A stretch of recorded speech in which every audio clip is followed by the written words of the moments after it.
Spine stretch on chair. You're gonna start by straddling your chair, seated on the floor or on a mat. Your feet are gonna be dorsiflexed, pulling your toes towards you, finding the length through the crown of the head.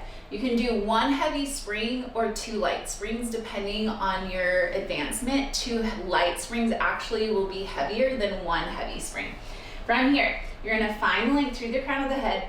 Palms are gonna press on your pedal, dropping your shoulders, feeling your lats, feeling your belly. Inhale. Remember, this is an abdominal exercise. As you exhale, you're gonna push the pedal down from the abdominals, peeling over a beach ball, and then rolling back up through the crown of the head. I have two light springs on, and I'm really having to use my upper rectus to fold my ribs to my hips. Feeling that length, not letting my shoulders hike up, avoid letting the traps interplay, peeling the belly. Finding the length, inhale, exhale.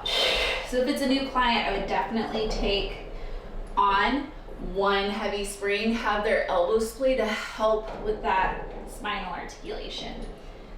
And then find the length, and that is our spine stretch forward on the chair.